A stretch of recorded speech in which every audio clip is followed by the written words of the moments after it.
Good day, everyone. My name is Mike Zeus Flauta, and I am one of the top notchers of the Civil Service exam last August of 2023.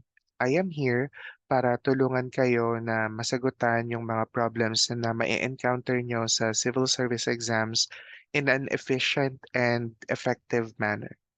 For this particular topic, we will be discussing about data interpretation, but we will be tackling more topics as we go along sa mga susunod na videos.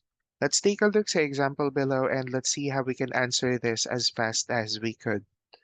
Okay, pag nakakita ako ng graph, dumidiretso na agad ako sa question and I see to it na naiintindihan ko or I am able to comprehend the question that is being asked. Okay, for this particular problem, we are being asked for the FEI for Malaysia in 1997 and FEI for Thailand in 1998.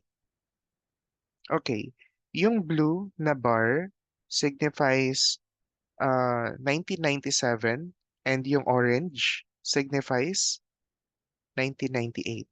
Okay, we are given five countries: India, China, Malaysia, South Korea, and Thailand. And what's being asked are the FEI for Malaysia versus the FEI for Thailand 1998. Ito yung FEI for Malaysia for 1997 and ito yung FEI for Thailand ng 1998. Okay, so we just write it down. 10.67 is to 5.82. However, among the choices, wala sa kanila yung naka-decimal form. So what we need to do is move two places to the right para maging whole number sila. And that makes it 1067 is to 582. Okay, ito na ba yung final answer? For me, yes. Bakit?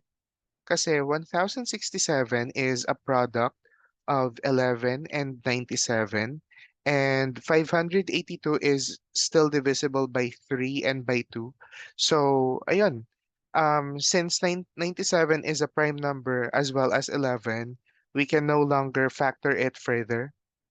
However, 582 can still be simplified and they don't have anything in common.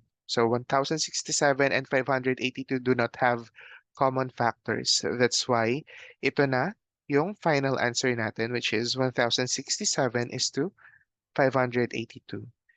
For the next video, we will still be tackling the same question or the same graph but different question. Thank you so much and have a great day.